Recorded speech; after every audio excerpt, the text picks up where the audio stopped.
Bon, c'est quoi un bien de banque en Espagne? La réponse dans cette vidéo.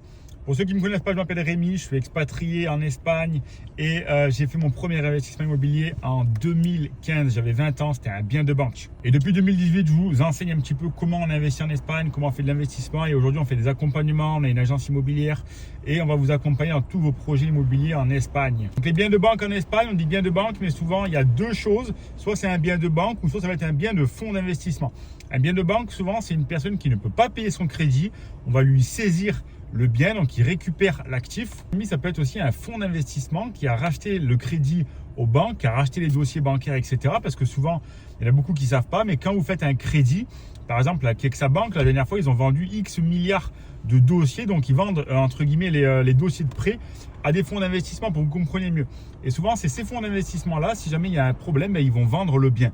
Donc, vous avez soit les banques qui vendent, soit les fonds d'investissement. Ensuite, deux choses pour pouvoir acheter ce bien de banque. Soit ça va être les enchères, ou soit ça va être en paiement comptant. Quand c'est un paiement comptant, souvent, ils affichent un prix.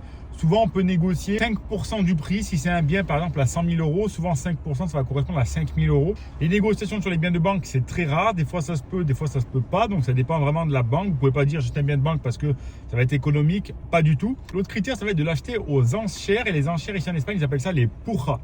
Les purras, c'est quoi? C'est par exemple, là, il y avait un bien, comme je parle la dernière fois, le bien d'Antony. Ils le mettaient en vente à 62 000 euros. Donc, du coup, ce qu'ils ont dit, c'est qu'on va le mettre en purras.